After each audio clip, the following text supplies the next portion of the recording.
compete कैसे करें और अपने आप को challenge कैसे करें, क्यों हमें ही पता होता है कि हमारे प्लस पॉइंट क्या है, हमारी वीकनेस क्या है, तो हाउ टू चैलेंज आवरसेल्फ। देखो, अगर आज तुम्हें दौड़ने के लिए कहा जाए तो कितने किलोमीटर दौड़ जाओगी? 1। लेकिन क्या तुम्हारी क्षमता सिर्फ 1 किलोमीटर दौड़ने की है? नहीं, नहीं ना। अगर आज मैं तुमसे दौड़ने के लिए कहूं तो तुम सिर्फ 1 किलोमीटर दौड़ पाओगी, ऐसा तुम कह रही हो। लेकिन तुम्हारी क्षमता 50 किलोमीटर तक दौड़ने की है मिनिमम। बाकी तुम अब भद्रकाली का रूप ले लो और 100 किलोमीटर दौड़ जाओ। तो अब क्या करना है तुम्हें? अब सुनो क्या करना है। आज तुम 1 किलोमीटर दौड़ी, 10 दिन 1 किलोमीटर ही दौड़ो, 11वें दिन तुम उसे 2 कर दो। स्टेमिना डेवलप हुआ। ऐसे जीवन में भी करना है। इस पे नजर रखने के लिए एक डायरी बगल में रखनी है। ये सब चीजें मैंने अभी कहा ना कि कुछ लोग क्या करते हैं, पहले दिन सारी ताकत झोंक देते हैं, ताव में कोई काम नहीं करना है। सीखने में टाइम लगता है, चाहे वो साइकिल चलाना सीखना हो और चाहे पढ़ना सीखना हो, उस टाइम तुम्हें देना ही पड़ेगा। साइकिल चला लेती हो? पहले दिन चलाने लगी थी? नहीं। जब तुम सीख जाओगी, अब तुम सीख गई तो हाथ छोड़ के भी साइकिल चला रही हो। एक डायरी अपने पास रखो, उसमें अपना नाम लिख के अपना डेवलपमेंट ग्राफ बनाओ और उस डायरी को भगवान की तरह पूजा करो उसकी। तुम्हारा शेड्यूल नहीं टूटना चाहिए। जैसे आज तुम्हें मूवी देखने जाना है तो तुम जाओ, लेकिन कल अगर तुम्हारा मूवी का शेड्यूल नहीं है तो भगवान भी अगर उतर के तुमसे कहे मूवी देखना जाना है तो तुम्हें नहीं जाना है। इसलिए बचपन में स्कूल में हमें एक बड़ी प्यारी चीज मिली थी, डायरी। डायरी मतलब डिसिप्लिन। तो ये काम करो, डायरी बनाओ और अपनी स्टेमिना को अपने हिसाब से आगे बढ़ाते चली जाओ। कितने सारे लोग हैं जो तैयारी कर रहे हो। कुछ लोग तो 5-5 साल 10-10 साल तैयारी करते हैं। इलाहाबाद में मैं सेमिनार ले रहा था, एक साहब बैठे हुए थे सेमिनार में, तो मुझे लगा किसी लड़के के गार्जियन है, पेरेंट्स हैं। तो सेमिनार खत्म, वो मेरे सामने आया। मैंने कहा भाई साहब नमस्कार। बोले नमस्कार सर, नमस्कार। बोले सर एक बात पूछ रही थी। मैंने कहा जी बताएं। बोले एनसीईआरटी पूरी पढ़नी है। मैंने कहा आपका बेटा भी आया है, बच्चा भी आया है? कि नहीं नहीं, मेरे भी यूपीपीसीएस में 2 अटेम्प्ट बचे हैं। पाषाण काल से तैयारी कर रहे हैं। कुछ तो उम्र ज्यादा थी और कुछ शायद परेशानियों ने उम्र को बढ़ा दिया था। तैयारी 1 साल होती है बस, उसके बाद कोई तैयारी नहीं होती। सबसे पहला काम आप ये करिए कि आप अपने इस दिमाग को जिंदा करिए। जिस चीज के सामने आप पढ़ते हैं कम से कम उसे जानने की कोशिश करिए। कितनी बार आप रिक्शे पे बैठे होंगे, लेकिन अगर मैं अभी इस क्लास में पूछ लूं कि रिक्शे की शुरुआत किस देश में हुई, तो शायद इस क्लास में बैठा हुआ कोई व्यक्ति बताएगा। क्यूरियोसिटी तो खत्म ही कर दी आपने, जो ज्ञान की मां कही जाती है, क्यूरियोसिटी। बहुत सारे लोग आप कंपटीशन की तैयारी करेंगे। वो तैयारी एक दिन की नहीं है। कोचिंग तो तैयारी का एक बहुत छोटा हिस्सा है, बहुत छोटा। कोचिंग का रोल कितना? 20%, उससे ज्यादा नहीं होता किसी भी कोचिंग का। किसी भी कोचिंग का जो रोल होता है वो 20% होता है। आज तो मतलब ऐसा लग रहा है कि सब कुछ कोचिंग ही कराएगी, इसलिए जो 90% कोचिंग के भरोसे जाते हैं वो बैठे ही रहते हैं। सिर्फ 20% रोल कोचिंग का होता है। वो कौन सा रोल होता है? जब आप किसी परीक्षा में जाते हैं तो उस परीक्षा की एक आवश्यकता है, उसकी एक संरचना है, उसका एक तरीका है। अब भीष्म पितामह से बहुत सारे लोग लड़े, उनको नहीं पता था कि शिखंडी को सामने खड़ा करना है। अगर उनको पता होता तो वो भी हरा देते भीष्म पितामह को। अब रावण से बहुत लोग लड़े, उनको नहीं पता था कि मारना कहां है।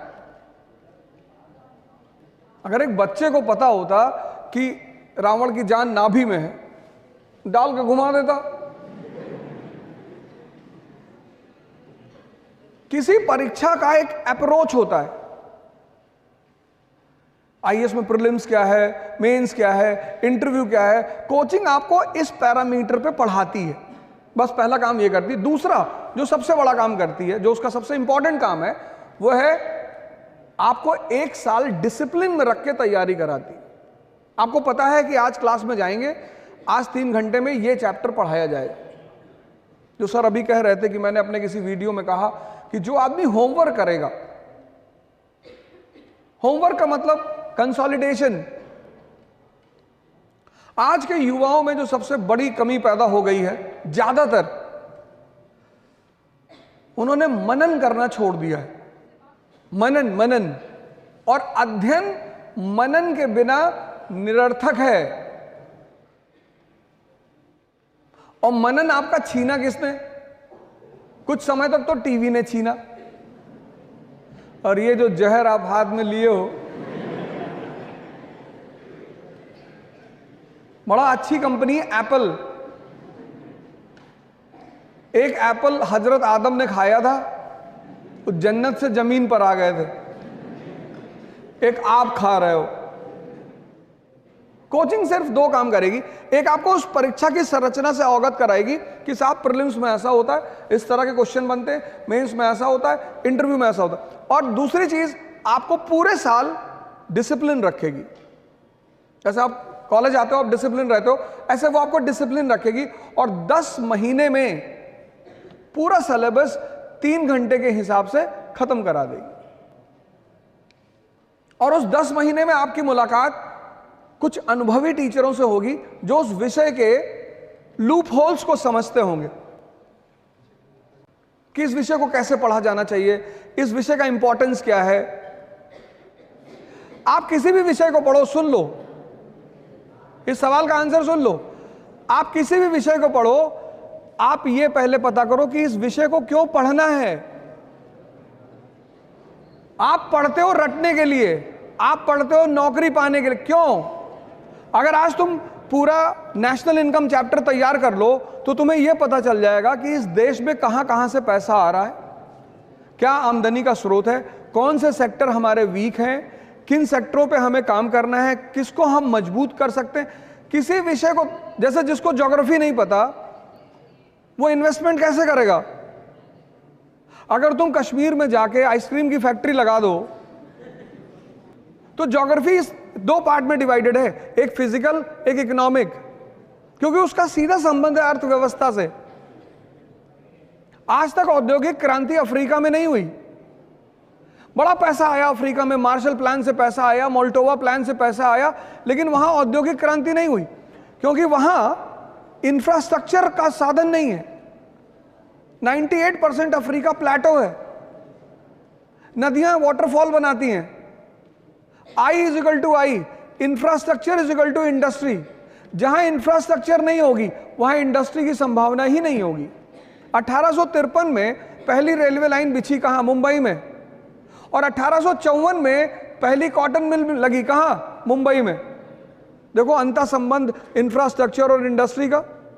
तो तुम्हें किसी भी सब्जेक्ट को उठाओ तो ये पहले पता करो इसे पढ़ना क्यों है, इसको पढ़ने के बाद मैं क्या समझने लगूंगी। जहां तक रहा सवाल डिसिप्लिन का, डिसिप्लिन एक ऐसी चीज है जो कष्ट से ही आती है। जैसे बैठ के मत पढ़ो, मैंने ये डाइस ले रखी थी, मैं इस पे पढ़ता था, कम से कम 3 से 4 घंटे, 12 घंटे मत करना, वरना स्पाइनल प्रॉब्लम हो जाएगी। कुछ लोग क्या करते हैं ना, अत्त मचाना शुरू कर देते हैं। बाबा रामदेव ने जब शुरू में बताना शुरू किया कि कपाल भाती करने से चेहरे पे चमक आती, एक भाई साहब ने 1.25 घंटा कर लिया, किडनी पलट गई, वो 2 महीने आईसीयू में रहे। किसी भी काम की शुरुआत धीरे धीरे करो, डिसिप्लिन कष्ट से आएगा। अपने आप को कष्ट दो और अपने ऊपर नजर रखो। एक शेड्यूल बनाओ और शेड्यूल छोटा बनाओ। सुबह उठो, सोचो आज मुझे 3 घंटा पढ़ना है, बस 1 मिनट। अब 3 घंटे का शेड्यूल बनाओगे तो तुम्हारा मन बगावत करेगा, कहेगा नहीं नहीं 3 घंटे का नहीं, 10 घंटा। मन की आदत है बड़े बड़े प्लान बनवाना, करना कुछ नहीं। तुम अगर उसके नेचर को देखो, वो प्लान बनाने में कंजूसी कभी नहीं करता। यही तो उसका खेल है, कहेगा पूरा दिसंबर बैठ के पढ़ना है। जब तुम, अगर यहां कुछ लोग बाहर के होंगे, तो जब तुम अपने घर जाते होगे छुट्टी में, तो ये किताब लेके जाता होगा कि घर चल रहे हैं और टाइम वेस्ट नहीं करेंगे, पढ़ेंगे बैठ के। और जब तुम घर पहुंचते हो तो तुमसे क्या कहता है कि यार कानपुर में तो पढ़ ही रहे हो। पता लगा जितनी किताब लेके गए थे बिना खुले सब वापस आई है। छोटे छोटे वो बनाओ गोल, कहो 3 घंटा पढ़ेंगे। तो जब तुमने 3 घंटे का गोल बनाया और पढ़ गए 7 घंटा, कितना मजा आया उस दिन। जब भी तुम अपने टारगेट से बढ़कर काम करते हो, उत्साह बढ़ता है। और जब भी तुम अपने टारगेट से कम काम करते हो, उत्साह घटता है। तो जब तुम 10 घंटे का टारगेट बना के सिर्फ 3 घंटे पढ़ते हो और ये प्रक्रिया 2 महीने चलती है, तो तुम डिप्रेशन के शिकार धीरे धीरे होने लगते हो। इसलिए कम टारगेट बनाओ और ज्यादा आउटपुट निकालो और कष्ट दो अपने आप को। वही मैंने तप शब्द का इस्तेमाल किया, क्योंकि वो तुम्हारी अचीवमेंट होगी, कोई कर नहीं पाएगा। वैसे बड़ी सारी संस्थाएं हैं जो डिसिप्लिन भी सिखाती, लेकिन उससे कोई फायदा नहीं। इकरा इंटरव्यू गाइडेंस का प्रोग्राम करने जा रही है। अब इस गाइडेंस प्रोग्राम में तो पर्सनालिटी को लेकर आपकी मुलाकात हमसे होगी। मॉक इंटरव्यूज में आपको सीनियर ऑफिसर्स मिलेंगे, रिटायर्ड ऑफिसर्स मिलेंगे, सीनियर फैकल्टीज मिलेंगी, और इंटरेक्शन में आपको मिलेंगे सर्विंग ऑफिसर्स। पुणे में इसकी पहली डेट है 28 दिसंबर 2022। मैं आपको पुणे में मिलूंगा 28 दिसंबर को।